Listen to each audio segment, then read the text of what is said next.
Hello, Heatseekers. It's the Heat Sheet.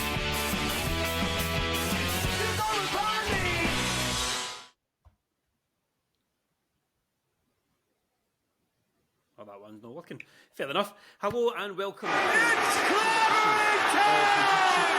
the weekly instalment of all the best things in wrestling, broken down in newspaper headline form by three Scottish guys that are more than used to being behind the mic for podcasts. And of course, you know, with the exception of Lewis here, two of us are specky and beardy and in our 30s.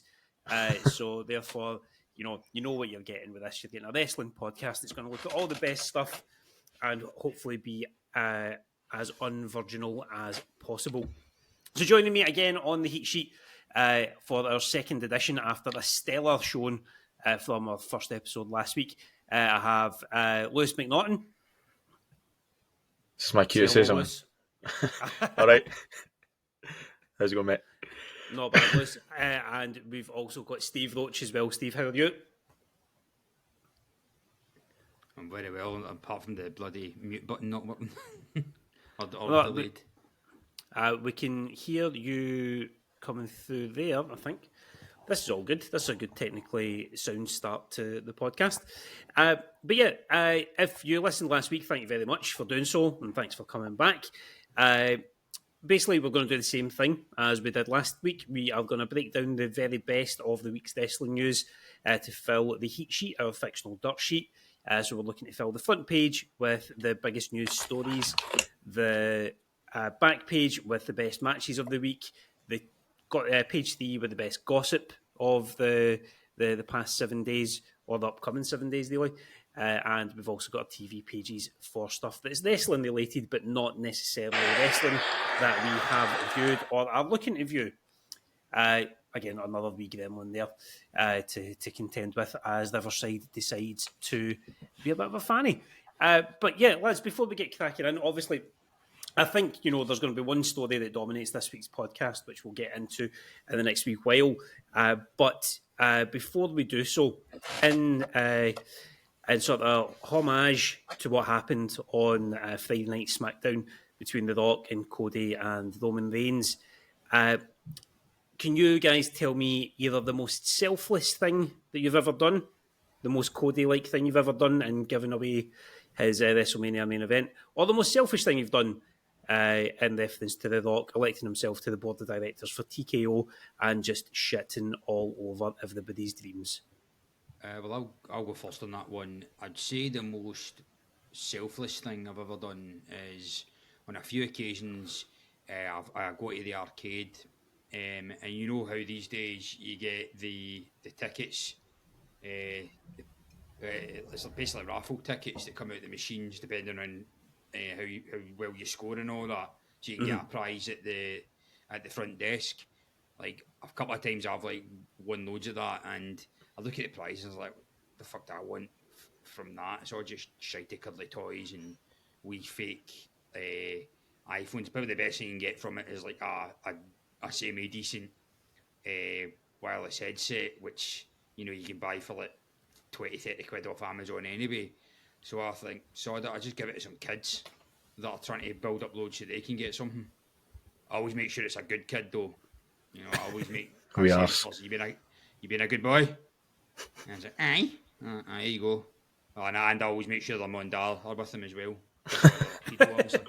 You just, a bit mad. You're just going about arcades, saying, "You've been a good boy, mate. You've been a good boy." Do you want a bag of Haribo that took me £20 to win? Back of my card. The most selfish thing, it's the thing that my wife loves to remind me about all the time. Early in our relationship, I met up with her when she was meeting up with pals. It was basically the first time I met all of her pals after having dinner, and she ordered some dessert and ice cream.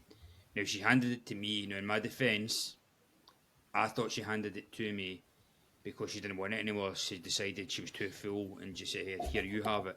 So I gobbled it all up. and I'm very quick at eating ice cream. I'm a believer that you need to eat ice cream as quick as you can, because if you don't, it's A, going to melt, and B, lose all its flavour. So she looks at like that and goes, "Are you fucking joking?" I'm like, what? I was like, "Have you taken all that?" I'm like, aye. You said I can have it. Like, no, I said you can have a couple of bits. I'm like, oh fuck. And then all our pals are looking at me going, "The fuck? This is the guy she's going to with, greedy bastard."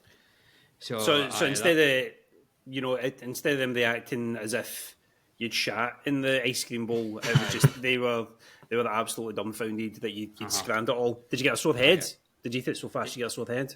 Aye, but that's part of the joy of an ice cream in a weird way. You like it's the pleasure and the pain. You got to take the rough with the smooth, as my dad always says. What about yourself, Lou? What has been the most selfless or the most selfish thing that you can think of that you've ever done? To be fair, I always think of myself as somewhat selfless, but until Steve mentioned his, I couldn't think of one. Maybe it's just because I'm doing so many small, nice gestures, or haven't given a fuck about anyone else in my life. But I'll go for the selfless one first. On the topic of the arcade, when me and my pals have gone to NQ64 before, the arcade with the bevies and that, nice. You've got to, you can only get a certain amount of tokens, and it's a bollock. It's like, I'm sure it's like a tenner or £15 for like 8 tokens or 10 tokens or something. And I'll always go in with the intention of spending them, playing the games and that. And what captures my attention straight away are the free PS2 and PS1 games that you can play. And it's got all the old WWE games on. It's got like SmackDown 1 and SmackDown 2 and everything. So I end up spending the next hour on that. And by the time it's time to leave, I've got all my tokens. So, like you're saying, I go around asking the guys if they've been good boys, and dish them out to the lucky winner. The selfish, I would say, when I went to Money in the Bank, it works out well in the end, so you can be selfish sometimes for the better. And when I was there, obviously we were up in the high seats, the oxygen mask seats, head scraping off the roof, and we seen these seats at the front. And my pal who was with us, it was 3 of us. One of my pals who was with us has severe social anxiety. So we were going, me and my other pal were going, let's go down there. What's the worst it's going to do? They're going to kick us back up here. And we're like, it's 2v1 against you. And he was freaking out. And at some point we just went, right, we're going. You're either up here by yourself or you're coming with us. So I would say that's quite selfish. Luckily, scooted straight past the... I don't know if I'm self-incriminating myself here, but scooted straight past the Wembley... the O2 staff, straight into row 10, and John Cena came out 5 minutes later, so worked out well in the end. I'll probably say some more selfish things, but didn't want to get myself in trouble. So yeah, I'll leave it at that.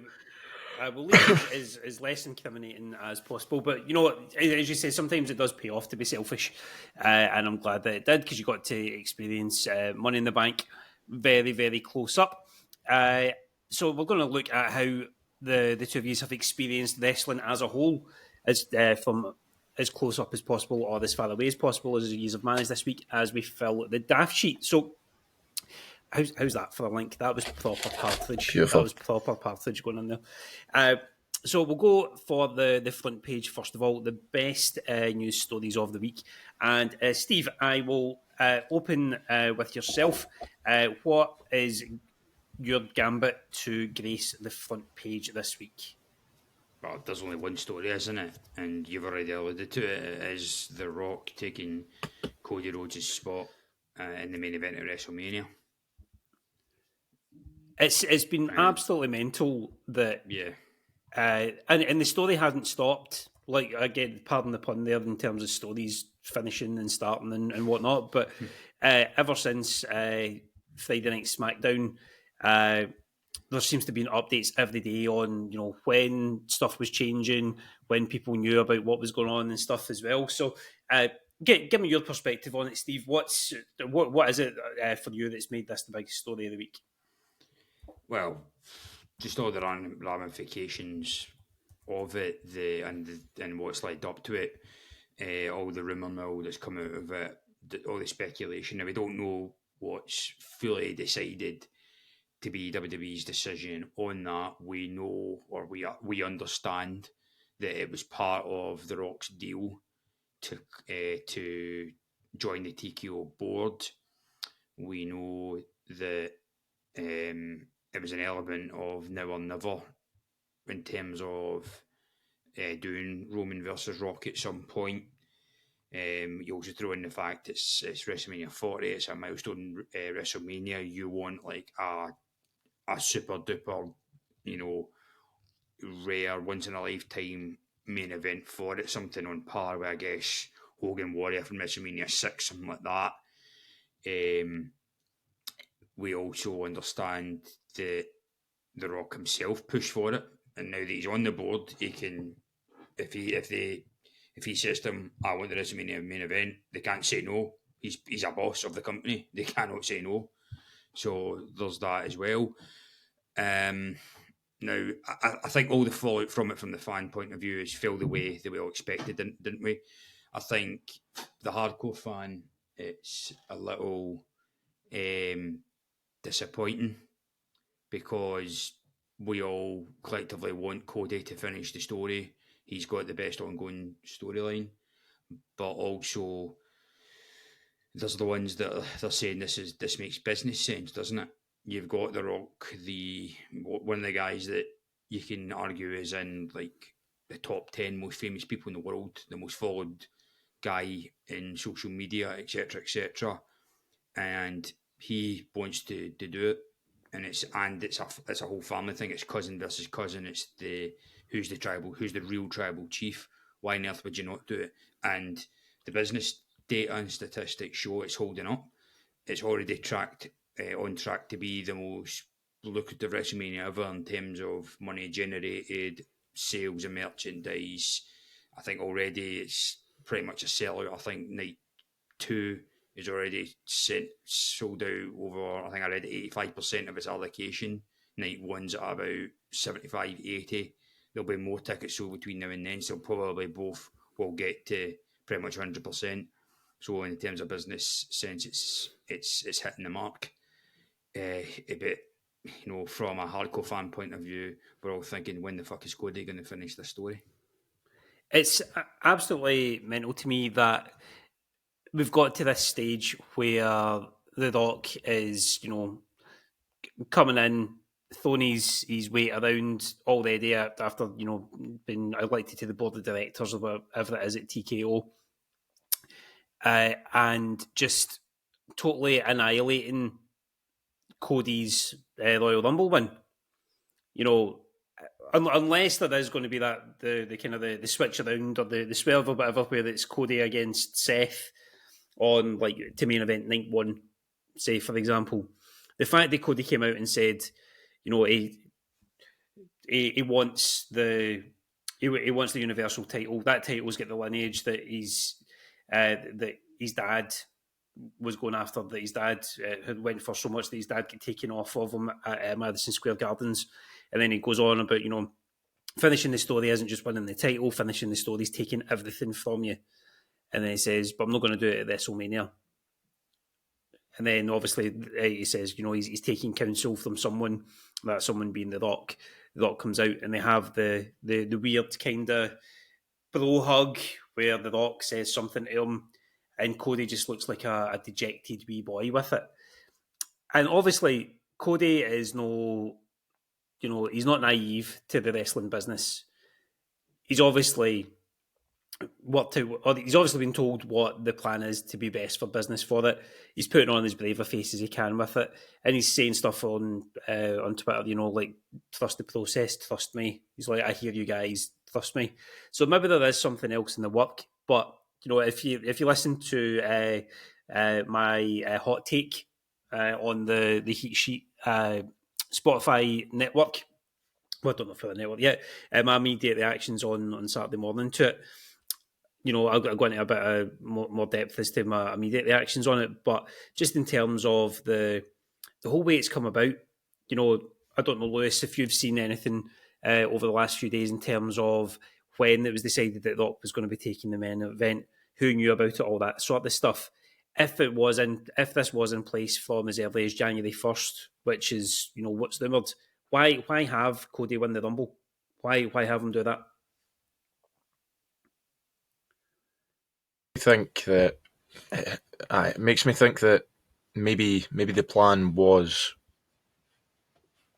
we'll give Cody his match against Seth. I'll kind of play devil and angel on the shoulder of why that would be good and bad. I think for the casual fan, if you look at it, Cody Rhodes wins the Rumble. These casual fans know about the Rumble. You can challenge whoever you want. So facing Seth makes as much sense as facing Roman. And to the casual fan, The Rock is Dwayne Johnson is a much bigger star than Cody Rhodes is. So, like I'm saying, to the casual fan, then there's absolutely no issue with that whatsoever. And it makes you think, what percentage of fans are casual? Are we a small minority of people who like to dig sort of deeper into the stories and can pick faults and flaws in it a little bit more than the average viewer? However, going back to the angel side of how it's a bit harsh, Cody Rhodes versus Roman Reigns, it has been a story that's been built for the last 2 years, but then back to the devil side, you could say that The Rock is the final piece of the Bloodline story.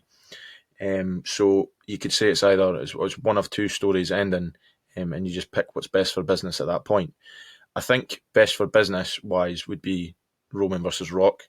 I think best for the future and the storylines and everything going forward would be Cody. I don't know why it's been changed such last minute, and it's like you're saying, it's just potentially The Rock coming into power at that stage and deciding himself that he wants this. He wants one more rodeo before he can't do it anymore. So he's trying to make it work as much as possible. And I've seen something that WWE were surprised with the sort of lack of support for The Rock coming back, because he is The Rock, which makes you think that they're kind of in a sticky situation and maybe they're not thinking about the full picture in terms of it's a work. Maybe it's not a work, maybe they're scrambling now to figure out what could actually happen to please everyone. But in the end, Cody's not he's not owed anything. He's not owed the main event of WrestleMania for no reason. Just because Dusty Rhodes is his dad and all this and that. He's not owed anything. So if Triple H, The Rock, whoever think that's better for business, then fair enough if that's the way they go. But do you think that it undoes a bit of the goodwill? I say goodwill. By and large, under Triple H's tenureship in charge of WWE, he's kind of righted the track on it. Over the last maybe year and a half, the product has become better. There's been more compelling stories.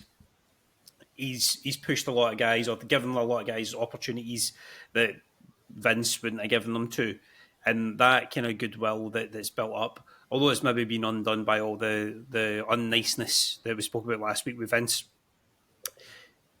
it's got fans invested again, and ultimately, it's the fans that are going along to the events, it's the fans that are cheering, it's the fans that have a bit of power in terms of making their voices heard. We seen it 10 years ago with WrestleMania 30, the Yes movement, everything that transpired after the Royal Rumble that year, and led to Daniel Bryan getting, arguably the biggest feel-good moment that WWE's ever had.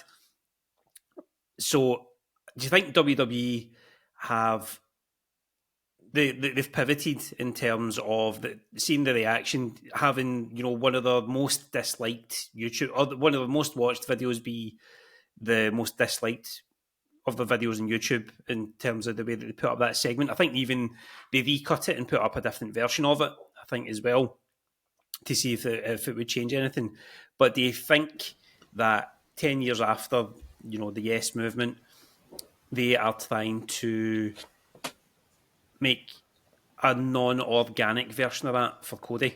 Do you think that they are now pivoting and trying to make themselves seem like the good guys. But if they do change anything, or do you think, Rock v Roman is a lock, and the fans that have invested for the last 2 years are just going to have to live with it? I think it's uncharacteristic booking for Triple H. As you said, he's kind of gone away from the old school booking of your Hogans and your Rocks and your Romans, just being in the main event, and if you're pissed off, you're pissed off. Hashtag cancelled WWE Network Royal Rumble 2015, things like that. So it is uncharacteristic for the old guard to come back in and take the headlines in the main events. But I don't know. I don't think it's locked in. But it'll be quite a swerve if Cody comes back into the mix. So I think I'll be surprised either way. I think if The Rock stays in that main event, I'll be surprised, not surprised. If he doesn't, then I'll be surprised, not surprised. And the one thing that makes me think of, considering it's been papered since the 1st of January for Rock to be in that main event, if CM Punk wasn't injured at that point, what happened? That's making me think it might be some sort of work as well, because you've got Punk, Rollins, you've got Cody, Roman, before any Rock business, CM Punk injury business. The Rock comes in. Where does he go? Where does CM Punk and The Rock fit and Cody fit into this? So that makes me think it might be a work. That's what I was just going to base with yourself, Steve. The WrestleMania plans ultimately took a massive dent when CM Punk injured himself. And as Lewis was saying there, if these plans have been in place from before that Punk injury, then what was going on? I mean, what do you reckon is the truth? I mean, so somewhere between all the tales that are going about it, the truth lies somewhere in between. What do you see as being the right thing that's happened, or the proper way that it's came about? You're on mute, mate. Sorry. I don't know if the truth is ever going to come out with it, but I know there is some sound evidence out there that Cody winning instead of Punk was an audible call. There's somebody's pulled out some footage or like an off main camera thing where two referees have told Punk, because they've noticed he's injured, that we're going to have to change it up. Cody's going to have to win now, etc. And then has it been pieced together then that he was going to face Seth at Mania, or was he going to? I guess he was going to. Roman was going to face Rock regardless, because that had been in decision on the 1st of January. But I also remember a story right after Punk came back in November saying that his re-signing has not changed the Royal Rumble plans. I think this is evidence of the whole rumour mill system that goes on in wrestling. I think WWE themselves bullshit the journalists with their leaks. Like somebody will tell, right, you tell Sean Ross Sapp one thing, well, you tell Meltzer the opposite thing. Let's play the game, keep them guessing, kind of thing. Happens all the time. We've heard it with Okada. I think Alvarez reported that he's going to WWE, whereas Meltzer says no, it's not. I've heard that. I've heard it's a lock for AEW, etc. I think the long term they've been wanting Rock and Roman for a long time. It makes sense. That's the most sensible thing, bringing Rock onto the directors board. I think they really, really wanted this to happen, and The Rock said, it's not about, it should just be about money. I want something, that money can't buy. I want the power. And then TKO have said, fuck it, let's give him a seat at the board. He's that kind of guy we'd want on our board, a great public face, a guy that is known the world over, loved by millions, and knows exactly how to turn it on with the media. Would be crazy not to, and then he can earn as much as he wants willy nilly. So I think that's always been the case. I think since the Punk signing, they've also flopped a bit with him and Cody. In a way, it's a good problem to have because it's like a manager having two world class number 9s, and both of them are in fit and firing form. Cody because he's the current babyface darling, Punk because he's the controversial shit stirrer, and he had that crazy year in AEW, and he's now re-signed with AEW on this fanfare after raising hell at the rival competition. So either way, they were going to win in many ways. If that makes sense. I know it seems like we're moaning and we're all saying like fuck off. They've done it again. It's Daniel Bryan all over again with WrestleMania 30. But they're rubbing their hands. They're going, this is brilliant. A couple months out from WrestleMania, we've got The Rock. We've got we've got all this buzz created in the media, and make no mistake, they've got all this crazy mainstream media buzz. One of the most shared tweets that's going about right now is a meme of Cody next to George R.R. Martin with the caption saying, "These two have got something in common. They're never going to finish the story." Now, just before we wrap this section up, do you think that The Rock coming back in SmackDown the way he did and everything that played out, with the internal people thinking that this was going to be a massively positive move, do you think that it has been engineered to take away the stench of last week with all the Vince McMahon allegations and stuff? Because I've seen a lot of really, really shitty takes online, that people are more up in arms about what, Rock taking the WrestleMania main event away than they are about Vince McMahon and his sexual proclivities with of course, with people he's been paying off. Do you think that there has been that element to it? Absolutely. I think that comes into it. Major companies or trading on the New York stock market, it's just like politicians now. They will do anything to deflect. When there's ever a negative story, they'll pull out something to distract us, to get us to talking about anything else, and putting in the Rock to the WrestleMania main event is just a ticket for that. So that's a strong possibility as well. Make no mistake, and The Rock being a board member now, that's in his interests. Mm-hmm. Well, that's it. I mean, they're bringing in The Rock to be this kind of superhero to kind of make the transition from the Vince McMahon era into whatever this new era, this Netflix era of WWE is going to be. And, we're all going to be here for it. Whether that's also going to usher in The Rock as the Universal Champion at some point over the next wee while, because apparently he's politicking to take the title off Roman as well, which I think would probably piss more people off than the current Cody situation. But that is for something we can discuss. Before we wrap it, I'm going to call it now. WrestleMania 41, not in the main event's going to be The Rock versus Logan Paul.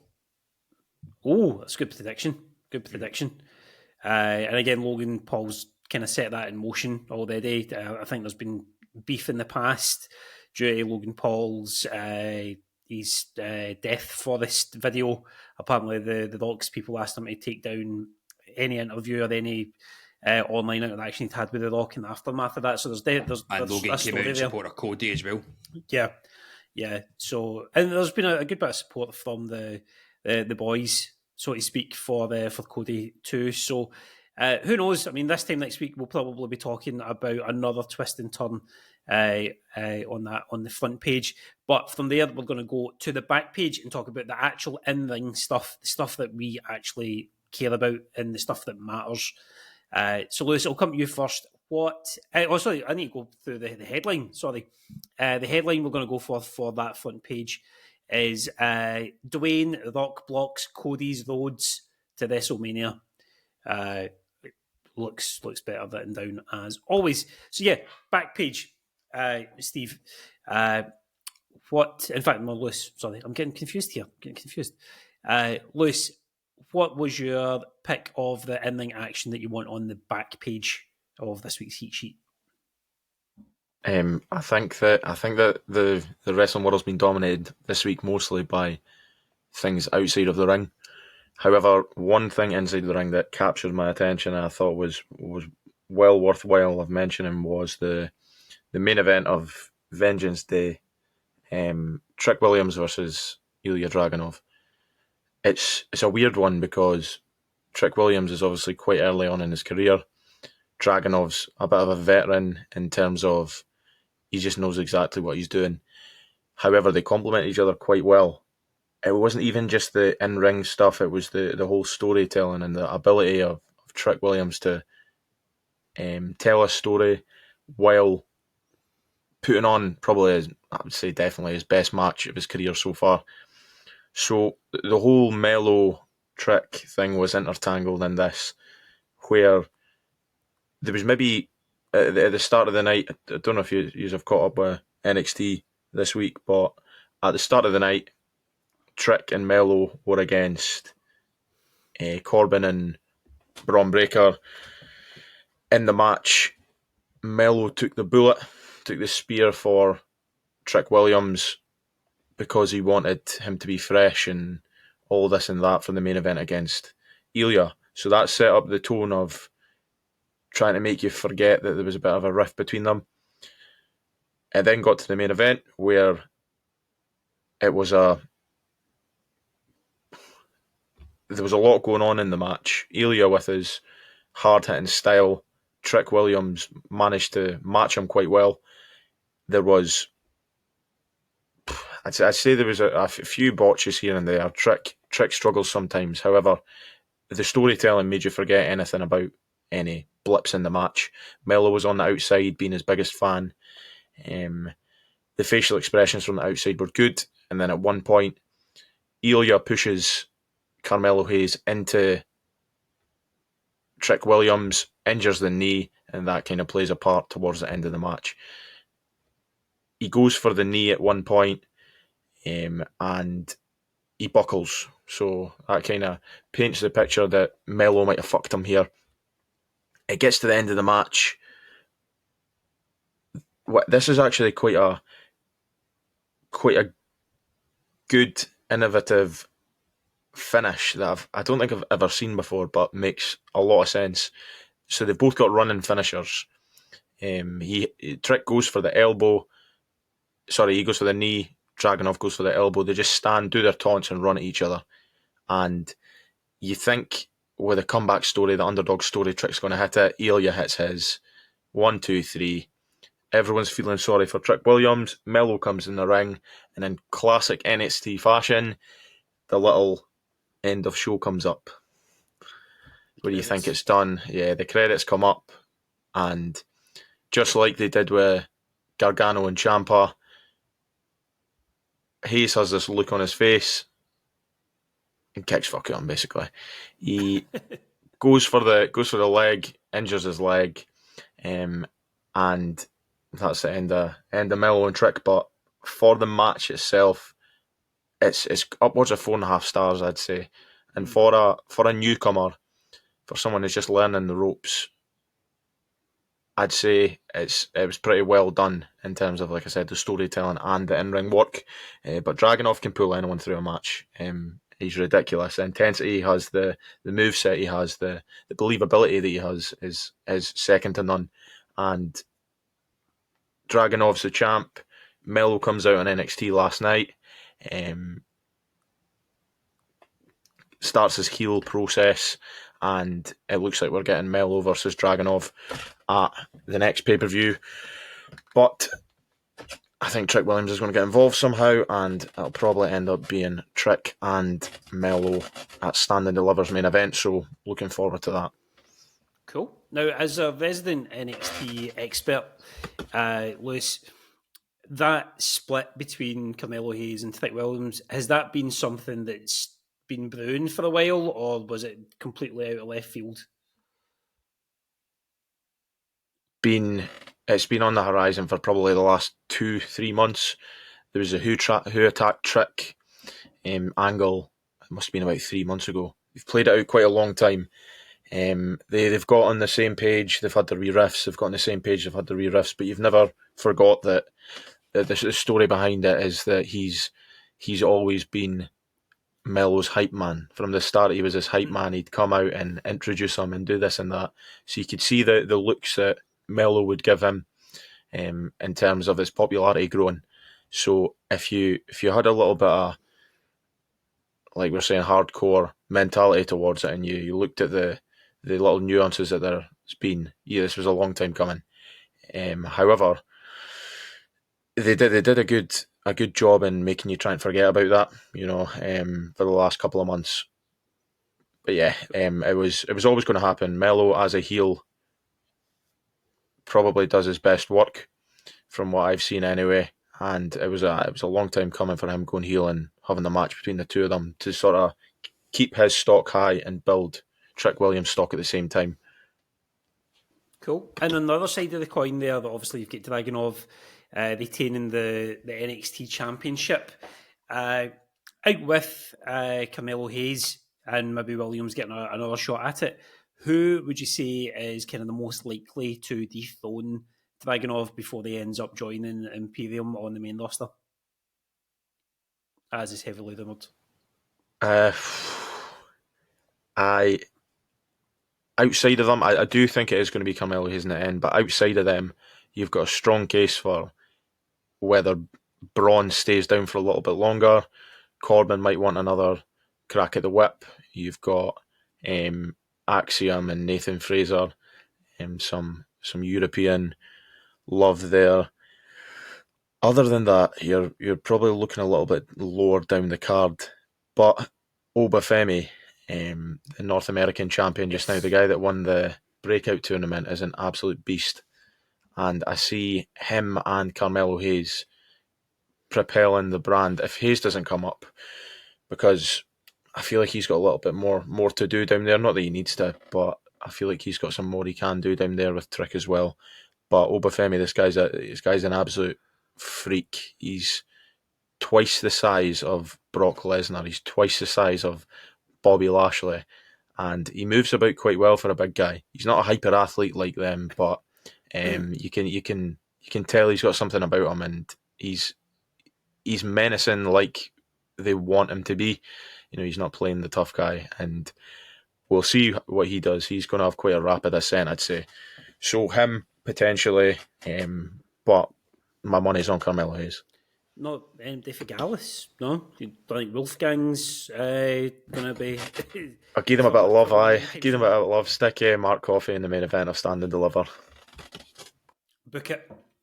Well, that's good. I only really saw the finish of the match and clips here and there. I saw the Braun Breaker nearly decapitating himself running the ropes in the Dusty final.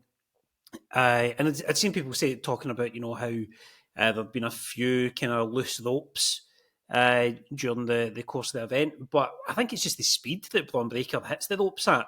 Like, you're always taught, get your arm over the top rope, get your arm over so that if it does break, then you're holding on. You're not just going to fall out the ring at speed. And to me, when I was watching it, just looked like he didn't get his arm up because he was going so fast. But hopefully it's not kind of rocked him too much on that. But certainly, everything I've heard and from what you've said there, Lewis, about that match is definitely a contender to take the back page. But Steve, we'll come to you. What would you say has been the best in-ring matchup of the week? Gotta be honest, didn't catch a heck of a lot of wrestling the past week.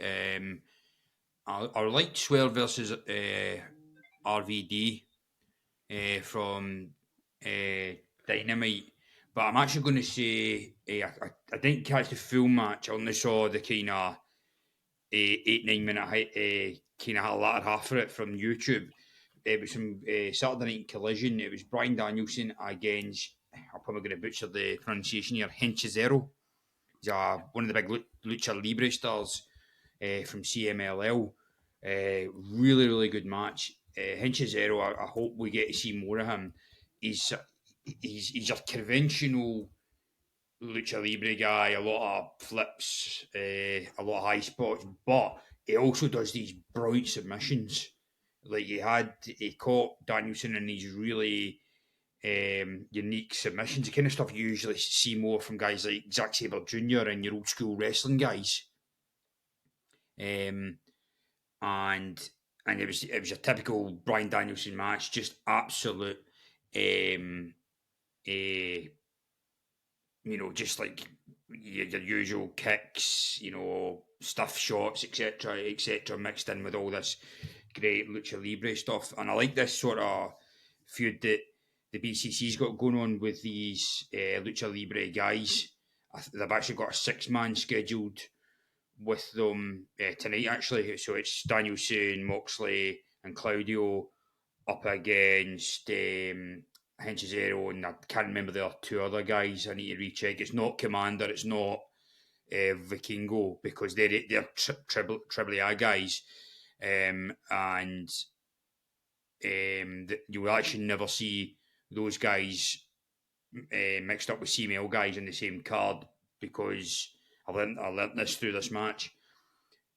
AEW's got a working relationship with both companies, but the agreement is that when a CML guy is booked on that show, a Triple A guy better not be on there as well, because CMML and Triple A are the fucking Celtic and Rangers of wrestling. These two companies hate each other with a passion. Like seriously, they would make WWE and AEW look civil in a way. Like those guys hate each other. Like there's infamous stories from that's still going to this day, going all the way back to the 60s, 70s. Like whenever like a guy from one of those rosters meets another guy at a roster, or a whole pack of them, instantly fights break out. It is mental. So you check it out if you can. Danielson versus Hinchazero, and you can tell Danielson's on a kind of retirement tour, isn't he? The week before he faced Yuji Nagata from New Japan. This week he was facing a CMML guy. I'd imagine we're going to see more of this, where he takes on more unique opponents from around the world. I hope we get to see him face up against some European guys, like maybe guys like from WXW, or who knows, might see him up against an ICW guy. That'd be pretty cool. It would be. And I think the way that Collision seems to be going just now, it seems to be the wrestlers wrestling show. It's the one for the purists. It's the one that's got the in-ring action. It's got the one that's got the technical stuff more so than what Dynamite has. And the fact that Danielson's on there, Danielson obviously taking over the role of head honcho of Collision after Punk left. He's really brought that kind of competitive edge to the show. We've seen with the Continental Classic stuff just before Christmas that the focus was on putting on the best wrestling matches in the world. And now we're into 2024 and Danielson is going through this, taking on the very best that they can get from other promotions. And as you're saying there, the partnerships that AEW have got with the Mexican, I was going to say cartels there, that's probably the completely wrong thing to say, but with the other, with the Mexican promotions, it's bringing new eyes to guys that are, probably massive in their home country, but are needing that breakthrough, or are looking to get that breakthrough into mainstream American wrestling. In terms of the match itself there, though, was there any sort of standout points? I know you mentioned about I'm not even going to try and say the Mexican lad's name. Was there? I know you've talked about his submission type maneuvers, but was there anything that you were really impressed by, either by the luchador or by the dragon? Well, Hitchero, the lucha guy, he's the other crazy thing about him, he's not small. He's a big, thick boy, and yet he did a crazy dive. He got really high as well. I'm talking 20 feet minimum, and not from like a short distance either. But he bounced up really high, and he landed on Danielson, who was on the outside, and there was also a beautiful bit where Danielson came off to do the big knee, like the one he used to do back in his Ring of Honor's days. But Henchizero caught him beautifully and put him in a leg lock, and then followed that up by doing the headlock as well. So he had Danielson bent over in this like really this really awkward looking hold. It must be painful as fuck because he basically had him as a pretzel. The pin was really good. The finish was really good. It was like an old school NWA like finish where Henchisero's trying to get a suplex done, but Danielson rolls under and puts him into the it's the kind of pin you often see on Hart do. Like it was the finish he had with Brett at WrestleMania like 10. It was that the sunset flip sit down. Yes, that's it. Aye, it was a really good finish. So it was a really well put together match, and despite the brutal nature, both guys really got their spots dead on as well. The other thing I just want to bring up to, I mean, the reason why I liked it so much and put so much investment, it wasn't just because it was a Danielson match. I'm having my honeymoon in Mexico, so I'm hoping to actually get to see a Lucha Libre show while I'm out there, if I can find one. So that it's kind of putting in good practice of that. Also, I'm sure you will. And they seem to let anybody just take part in Lucha Libre as well. I mean, if you watch any television travel show that goes anywhere in Mexico, they end up wrestling. I mean, I think I've seen Gordon Ramsay, Gino DeCampo, Fred Cerex doing it. I'm sure that Top Gear guys as well. Top Gear, Carol Pilkington done it as well. So that, I mean, you are a viral star these days on this multi-viewer podcast, getting all the hits on YouTube. I don't see why they wouldn't let you put a mask on and chuck you about a ring for 10 minutes. Maybe I'll give it a go and I'll record it all and we can share it on a show one day. Quickly, the other thing I want to point out is apparently this Lucha Libre partnership that AEW's got in place apparently is proven to pay dividends as well. There's been a lot of reports where when they've had a big Mexican guy on, like Henchizero or Mystico or something like that, there's been a slight boost in ticket sales last minute, especially within a market where they've got it's got quite a high Hispanic populace. So areas like Texas, California, Oklahoma, Arizona, all this, mainly the southern states, really, it always seems to get them a kind of late boost in tickets. So, and if there's one thing that AEW's been hit heavily for, or buried heavily for, it's their piss poor attendances. So hopefully they've found something that helps kind of get that, kind of prove that in a wee bit. I don't think it's going to be sustainable long term, but at least they're doing something to address it. Now, the last thing I just want to ask you on this bit, Steve, is at a time where we're recording before this week's Dynamite takes place, but you've got the three Mexican lads taking on the Blackpool Combat Club on this week's episode of Dynamite. I want you to play Mystic Meg here. Do you think the Luchadors will win out and start the spiral of the BCC away? Because there's no Wheeler Yuta in the match. There's no day that you would say, if anybody's going to take the pin, it's going to be Yuta. It's Claudio, it's Mox, and it's Danielson in this one. So, do you think that there's a chance that the Mexicans will turn Blackpool into Tijuana? Well, aye. I mean, it'd be pretty boring and predictable for the BCC to keep winning. And it feels like it's a faction it's served its purpose now. Aye, and I think there needs to be a change. I think for their sakes individually, they need to find something new. And if Danielson's serious about making this his last year, then there's got to be something that catalyses on that. I think Moxley needs a change as well. I mean, a lot of people call me AEW's ace. Well, for the last 6 months, he's not felt like the ace to me. And I think a lot of his momentum's been derailed ever since he got that injury in the in the Ray Phoenix match where he had to drop the international title to him, so he needs a change. I think a change is good for Claudio. I think could we maybe have the Mexican guys go over, and then immediately we'll see the descent leading to the three of them having a triple threat against one another. Revolution. And also, if AEW wants to be serious about keeping this relationship going with the Mexican promotion, they're going to need to let their guys win every so often, and that's a good call. And Tony Khan's going to have to say to Triple A and CML, okay, I'll let your boys get a win against some of my boys. And by the way, Danielson, Moxley, and Claudio doesn't get much bigger than that. So don't say I'm not being good to you. No, that's all fair points on there. So looking at what the 2 years have offered me there, I think, Lewis, I'm going to give you the back page. I think, in terms of the traction that the matches got online, the storytelling that was in it as well, and purely because I think on the old podcast we were giving Brian Danielson the back page pretty much every week on it as well.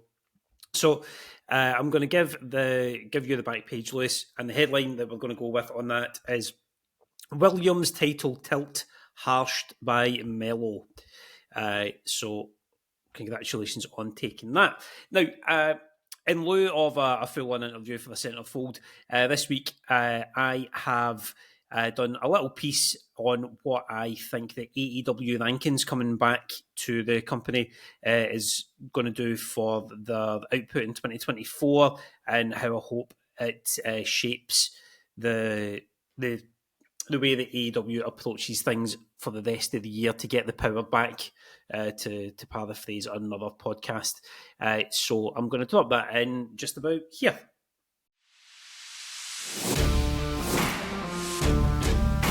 In the ever-evolving landscape of professional wrestling, All Elite Wrestling has been a formidable force since its inception in 2019, offering fans an alternative to the traditional wrestling product. It may have lost the power over the last 12 months due to a number of factors, dwindling crowds, the CM Punk situation, the Elite being less so, but central to AEW's early years' success was its commitment to innovation and fan engagement. One such innovation that has recently made a triumphant return is the AEW ranking system. First introduced in the early stages of the company, the ranking system served as a beacon of transparency and integrity in determining contenders for titles and shaping storylines. However, as the company expanded and priorities shifted, the ranking system took a back seat, allegedly at the behest of CM Punk, leaving some fans disillusioned with the direction of the product. But as 2024 gets underway, Tony Khan has brought the rankings back, signalling a renewed commitment to competitive integrity and fan satisfaction. The return of the rankings holds immense importance for several reasons. Firstly, it reinstates the credibility of championship opportunities within the promotion. In an era where title matches are often granted based on backstage politics or storyline whims, these rankings provide a clear and objective measure of a wrestler's merit. This transparency not only adds legitimacy to championship bouts, but also elevates the prestige of holding a title in AEW. It also makes for undeniably deserved matchups, case in point being the impending Hangman v Swerve 3. It also served Hook well by giving him a crack at world champion Samoa Joe, and it's finally put Sting and Darby Allin in a tag title bout, having gone undefeated for a number of years. Now, furthermore, the return of the ranking system revitalises the competitive spirit among AEW's roster. Wrestlers are motivated to climb the rankings ladder, knowing that their hard work and performance will be duly rewarded with opportunities for the championship glory.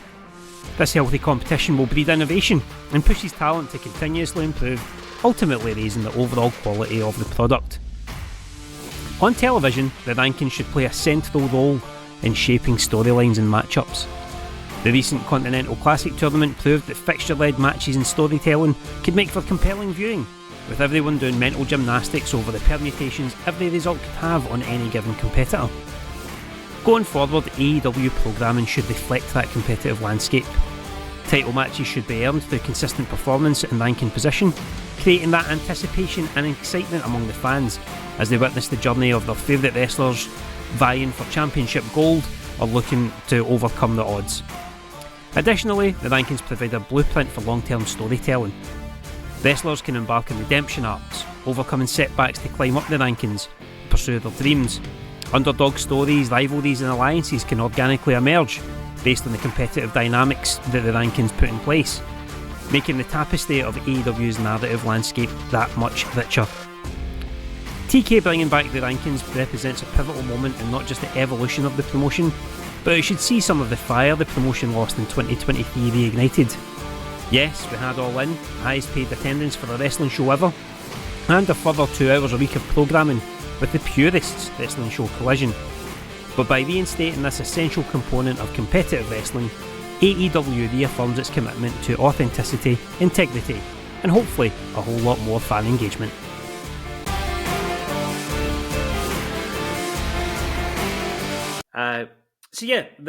That was my thoughts on the AEW ranking system. If you have any thoughts on your own, feel free to get in touch with us on X/Twitter by just tweeting us at the Heat Sheet Pod, or leave a comment under this video on YouTube, because we're doing that kind of thing as well.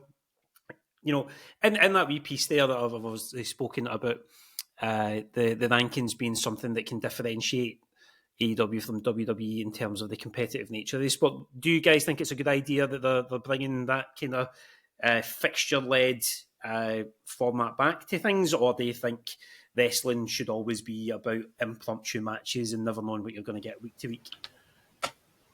Liz, I'll let you go first, mate. I think that rankings makes a whole lot of sense in terms of WWE and AEW. I know that WWE doesn't often do it, but they seem to try and follow somewhat. But AEW, it's making it seem more like a sport with rankings, people deserving things via getting wins, etc., etc. But it does sometimes book you into a bit of a corner. You can't really justify this person facing this person if you want it. You've got to kind of build it a few weeks here and there, which can be a good thing, however. I think that in terms of making it more believable and making less issues of why is this person getting a title match, why is this person getting a title match, I think rankings does play a big part in logic and making it make a little bit more sense than it might usually. And what's your thoughts, Steve? I think overall I'm for it coming back. It was one of the things that AEW, or made AEW different rather, in its early days, and it's good if you want to kind of present a guy as the main, as your kind of main attraction at the time, or why he's the kind of top the top guy. It's reflected of having Swerve as number one. It makes sense to have him number one. He's the one that's in the biggest momentum. He's scored so many big wins recently, etc. And I think it's also a good feud builder. Like, you could say having the two guys that are sitting at number 2 and 3, they're desperate to get to the number 1 spot, but they've got to go through each other first so they can have like a big feud, a big match to try and get to the summit of it as well. I just hope they don't get lazy with it that they eventually did the first time round. I famously remember when MJF came back. It wasn't MJF, apologies. It was it when Punk came back? Anyway, it was when one of the big returns happened. They still had the ranking system in place, and somebody pointed out that hang on, this guy's just came back out of nowhere and instantly he's the number 1 contender, whereas Orange Cassidy has been unbeaten in his last 28 matches or something like that. So how the fuck does that work? What's the point in having a ranking system if that happens? So, as Lewis has alluded to, there is a risk always of booking yourself in the corner. So they need to really well manage it and probably have somebody in place to, like a continuity booker. I've heard this. I've heard that term in like soap operas. Like, there's always a guy, like one of the writers, for the continuity of a certain character to make sure It doesn't everything become checks out. a forgotten plot hole when they're wanting to do a new storyline with a character to make sure that any loose ends are tied up previously first. So I think they need to have somebody in there to manage that kind of aspect of it. Sweet. Well, thanks for your opinions on that, lads. And again, if you've got any different opinions or similar opinions, or just opinions on anything at all, let us know here at the Heat Sheet Pod on Twitter, X, and on YouTube as well. Now, we'll get to filling up the rest of the paper here, and we'll go to our page 3, the most titillating bits of gossip that we found from the last week in wrestling. Steve, we'll shoot over to you first. What is Grayson page 3 in your opinion this week? Well, we're on an AEW theme right now, so let's keep it going. It's simply what's going to be Tony Khan's big announcement tonight in Dynamite. Yep.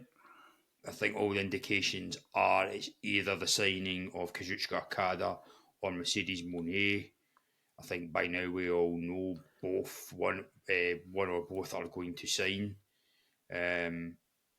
I think I'm leaning towards Okada. He just wrapped up with New Japan, and we're 90% sure he's signing with them because of all the links he's got. He's friends with the Bucks. He's already had a couple of appearances with them. And there's already a big storyline waiting with him and Danielson to have the rubber match with him, probably either at Double or Nothing or the next Forbidden Door, whenever. So all the signs are there, and with Mercedes, they really do need a big female star to come back in to really shake things up again. Like Deanna Purrazzo, she's good, but she's not quite the list quality. She's a good hand, she's a good wrestler, but she doesn't. Let's be honest, she's not a needle mover, is she? Whereas Mercedes Moné is. So it could be that. Of course, it could be something that only Tony Khan himself would say as a big announcement. So it could be something daft and really marky, like he's going to announce something weird like Eddie Kingston against fucking Ultimo Dragon or something like that. I mean, you wouldn't put that past Tony Khan. But I guess I should ask you too. What are you guys predicting it could be? I think it's going to be in that kind of ballpark, but I think maybe there'll be an announcement and a tease. So I was kind of flicking through Twitter earlier on, and I'd seen Sean Ross Sapp tweeting about how Tony Khan has booked the TD Garden for an upcoming show, which is obviously Boston, which is Sasha Banks / Mercedes Moné's hometown. So they could kind of do a similar thing to the lead up to the debut Collision with Punk, where they announced that they were going to be having Collision at the whatever the arena in Chicago is, just to kind of get the fire burning. So I could see them doing that. I could see it maybe being the big announcement being, a marquee match for the Evolution, and then also saying, as well as that, we've booked such and such, or we've booked the TD Garden for the future show. Get your tickets now, kind of thing. And that could be the lead in for it. It could be Okada. I think there's a possibility that it could be the 1-2. Do the same kind of Bryan Danielson, Adam Cole thing from a couple of years ago. Hit them with the double punch on there. Could be something to do with Will Ospreay. It could be.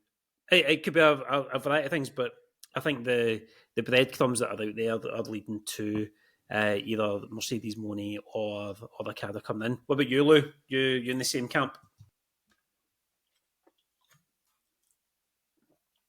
On mute, mate. I'd say that the double would be the best one. If I was to choose between the two or of anything else, I would imagine it'd be Mercedes Moné, purely by believing these dirt sheet writers are never wrong. But I think a 1-2. It's been 4 years, 3-4 years since we got that. So I think another one's going to be on the horizon at some point. So if Okada and Mercedes Moné likely destination is AEW, then why not fling them both on in the same night and get everyone talking like they did when Adam Cole and Bryan Danielson came out.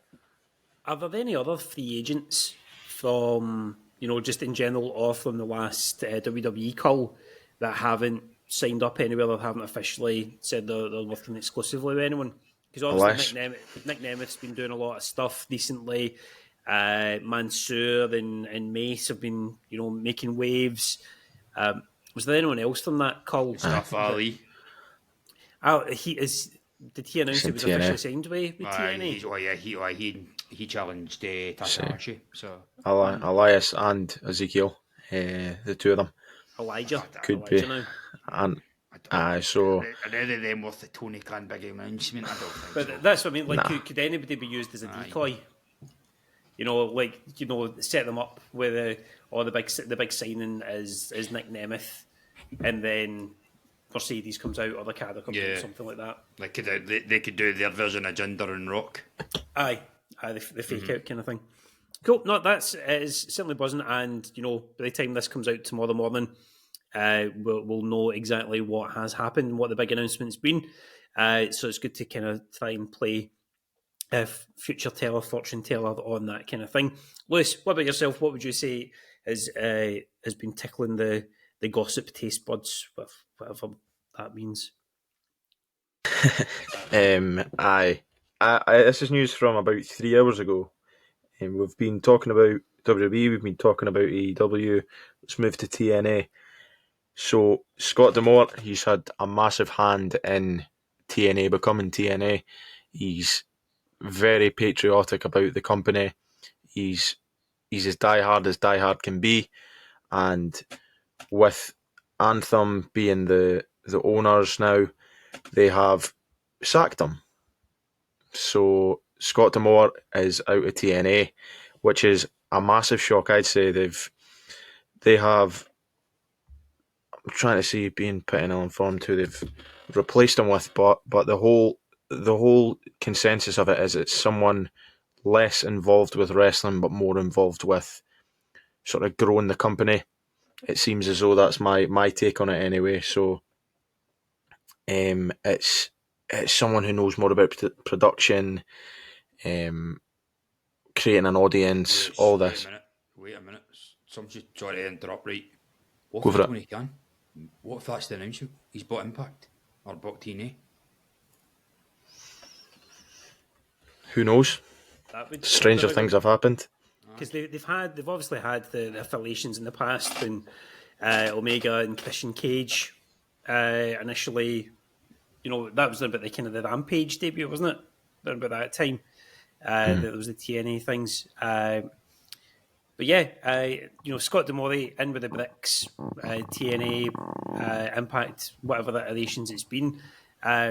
I've not read up too much on it in the last few hours in terms of seeing anything that's led to it or whatnot. But you would think that with them going back to that old school mentality, bringing back the old name and whatnot, you'd want one of the kind of the founding guys, the guys that made TNA what it was around. Is there any speculation as to why he's been let go? Is there anything about the? So it's the whole process of they want to sort of phase out. It just seemed as though they wanted to phase him out and move to more of a hierarchical company style, as opposed to this one guy running it, so to speak.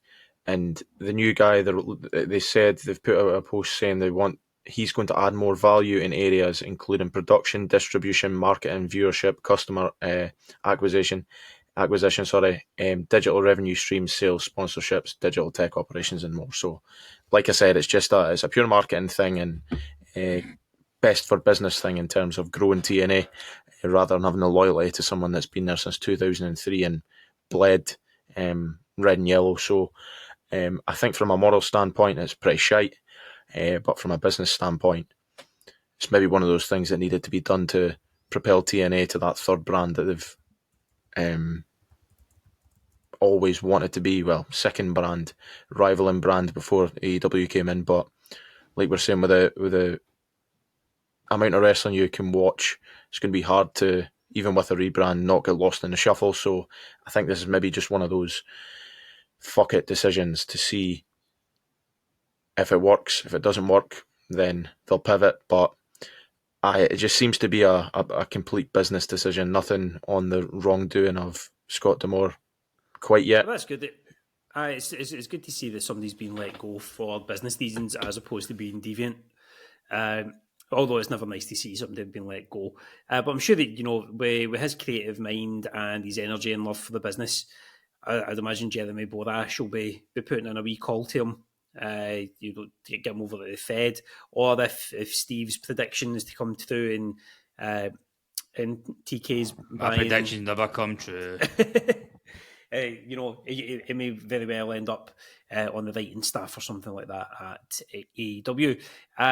So with those two choices, I think the one that everyone's been talking about this week or over the last wee while has been the former Sasha Banks turning up in AEW. So Steve, I'm going to give the headline for page 3 to you, and that headline is going to be Mercedes motoring in to elite company? ? On there as well. Although D'Amore no more is a much better headline, but I think the story of Mercedes finally coming in to AEW tonight just about trumps it. So that leaves us to fill the TV pages on this week's heat sheet. The stuff that is wrestling related, but not necessarily wrestling that we have been plugging into our eyeballs or are looking forward to plugging into our eyeballs over the next wee while. Lewis, what I know you were struggling for a pick earlier on, but have you managed to settle on something that you think we should be looking out for? I was originally going to speak about the press conferences coming up tomorrow. Kris, maybe you can, if I don't choose that, you can add your thoughts in about that. But just before I came on here, I scrolled on X and seen this thing. It's a video of, I don't know if you guys have ever seen it. I'm gonna butcher it and make it seem shite, but it's basically this guy called Ace of Steel, and he makes videos of he's sort of computer generated them and these wrestlers into video game characters, and Yes. It goes through. You've seen it. It goes through. There's a new one that's just dropped of Cody's road to WrestleMania, and it's just the best way I can put it is absolute carnage. But it's one of the funniest. It's one of the funniest things I've ever seen. So type in, yeah. Is it the same guy that did the LA Night one where he just keeps popping out of like luggage, shouting, everybody? Aye. Just type in Ace of Steel on TikTok, on Twitter, on Google, on anything you want to, and just scroll through the last 5 or 6 videos. It's very hard to describe, but it's one of the funniest things I've seen if you're a wrestling fan. So there's a quick one from me. If you need a quick laugh, if you're feeling down, stick that on. Smashing. That's a good pick. I will check that out because I really did enjoy the LA Night one because it was right at the height of LA Night in 2023 when I first saw that, and it was literally like the video was just him just shouting in folks' faces for like a minute and a half. It's class. It's class in only that way that it would appeal to wrestling fans. It's class. like if I showed that to my missus, she'd be like, "What is this pish?" But when you're tuned into the stuff that we're into, then those kind of things can be. Like the faces look mental. Aye, it's really well done as well because I thought it was like some kind of render off for like 2K23 or something like that. But it's like early. Remember that? It's their movements from real life. It's like it's them in promo videos that have been changed into sort of animated form. And this last one that's came out is just they get worse and more fried every time. And I think this one's the cream of the crop. So I can't. I've only seen half of this, so I can't wait to watch it. Magic. I'll get looking at that once we got off here, I think. And Steve, what about yourself? What's been catching your eye and filling up your goggle box? Right, if you want to be proper wrestling geeky, like I'm talking really smarky, really like Mum's Basement Virgin style wrestling wrestling subjects. It doesn't get better than like historic Japanese wrestling videos, and there's a brilliant YouTube video, a channel called Wrestling Colin. I've spoken about it before from our Daft Sheet days. The guy's really good. Um, he's an American guy, but I think he lives in Japan, and he does all kinds of like Japanese. He's a Japanophile, as they call him. He just loves all things Japanese. Like, and he's in the room where he records all his videos. You can see stuff like in the background, like Sony, Nintendo stuff. And he does all these great detailed videos about famous Japanese wrestlers and incidents. And his most recent one, which probably the most famous or infamous incident in the history of Japanese wrestling. It came in the 1950s, and it was a famous match between Masahiko Kimura against Rikidozan. It was a huge thing in Japan at the time. Rikidozan, if you don't know, is basically the father of Japanese wrestling. He's kind of like what Luthez is in America. He even trained both Antonio Inoki and Giant Baba, who both would go on to form New Japan and All Japan, respectively. And he was an enormous celebrity in Japan. He was a national hero. He was an inspiring figure that the Japanese working classes really took to and saw as a hero and got them out of the post-war depression. Of course, behind the fame, he was a bit of a see you next Tuesday. He was a bit of an alcoholic and an abuser. There's even, I don't know how true it is, and Colin alludes to it in the video. Apparently, if he got really pissed off in a situation, he would pull his cock out and stroke it in front of somebody. And Masahiko Kimura, he was a really famous figure in Japan as well. MMA fans, you're probably thinking Kimura, whatever heard of that before? Yes, he is the guy that invented the Kimura wrist lock, that you see a lot of UFC fighters use in their fights. And to sum up what a badass this guy was, he broke Helio Gracie's arm in a legendary match that happened in Brazil in the 50s, which gave the name to the name the Kimura lock. And so Rikidozan and Kimura had this legendary match, and the full ramifications and stories of it haven't came out. But basically, at one point, Rikidozan shot on Kimura hard style, and I mean hard. He basically booted fuck out of him. It's not fully known why it happened, why Rikidozan went into business for himself. There's all kind of theories that he did it because he was meant to lose the match because the Yakuza told him so, and he told him he was going over, and he said, no, fuck that, and decided to take business into his own hand. But the beatdown is brutal. And there's a shot, a close-up shot of Kimura's face, even in black and white and blurry videos. It probably would be in the 50s. You can see, Jesus Christ, he really got a number put on him. It's even more shocking. They did it to a guy who's like a 10th Dan judoka at the age of 18. I mean, yeah, Rikidozan's considerably bigger than Kimura, but still, the balls to do that to a guy that can turn you into a pretzel and leave you paraplegic for the rest of your life if you fuck with him is just insane.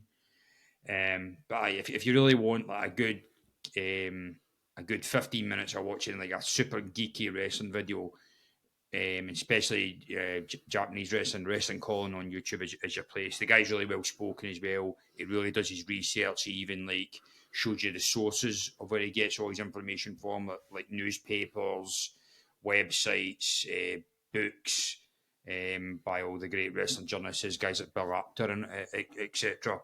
So it's a really great channel. I really recommend it.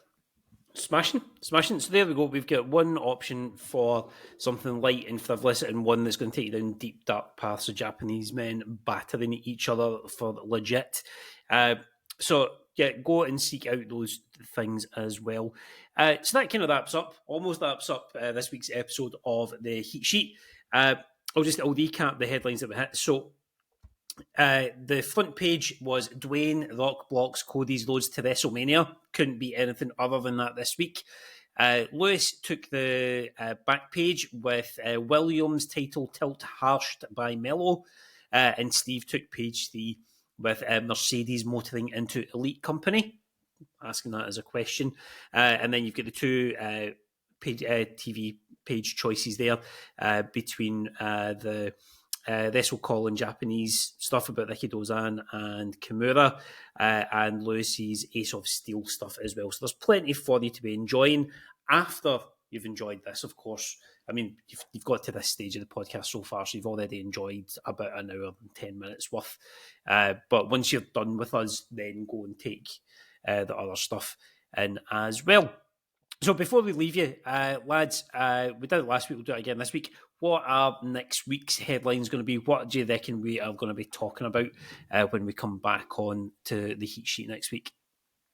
Well, it's got to be what was Tony Khan's big announcement. If it is as big as it's promising to be, is it a signing? Is it a new event happening? What's going to come out of that? And also, hopefully, we're talking about how good the Iron Claw was, because that's getting released finally in the UK this weekend. I have booked my ticket. I'm even going to try and record a kind of quick review of it that we can maybe use as our kind of centrepiece in it.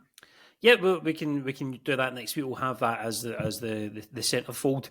Steve putting on his Jonathan Ross suit and lisp to review the Iron Claw for us. And look, Steve Watch on the Heat Sheet. And Lewis, what about yourself? What do you reckon we're going to be talking about this time next week? I'll be bold. I've just read up on the disgust from some of the tweets of the TNA roster on the departure of Scott D'Amore. So I'm going to say mass walkouts from TNA leaves them in a sticky situation. Yep, so that's going to be my hot take. I just seen a quick scroll through Twitter there. I'd seen that Moose, the current TNA champion, has said that Scott D'Amore's a massive part of him deciding to sign on again with TNA as opposed to going to the WWE when interest was in him. Mm-hmm. So we could very well see a bit of not a mutiny as such, but certainly a fallout from that. But yeah, thank you for listening to edition 2 of the Heat Sheet. You can follow us on X/Twitter, whatever you want to call it just now, at the Heat Sheet Pod. You can also check us out on under the same handle on YouTube. And once we get big enough, we'll probably start our own Instagram and TikTok pages. But if you want to see some of the other content, if you follow at ChrisJack85 on TikTok, I'll be posting videos there as well as on Instagram and such like as well. Lads, thank you for joining me for edition number 2. And for all you listeners and viewers, whenever you are seeking the wrestling heat, look out for the sheet. Oh, that's the wrong thing I've played. Cheerio!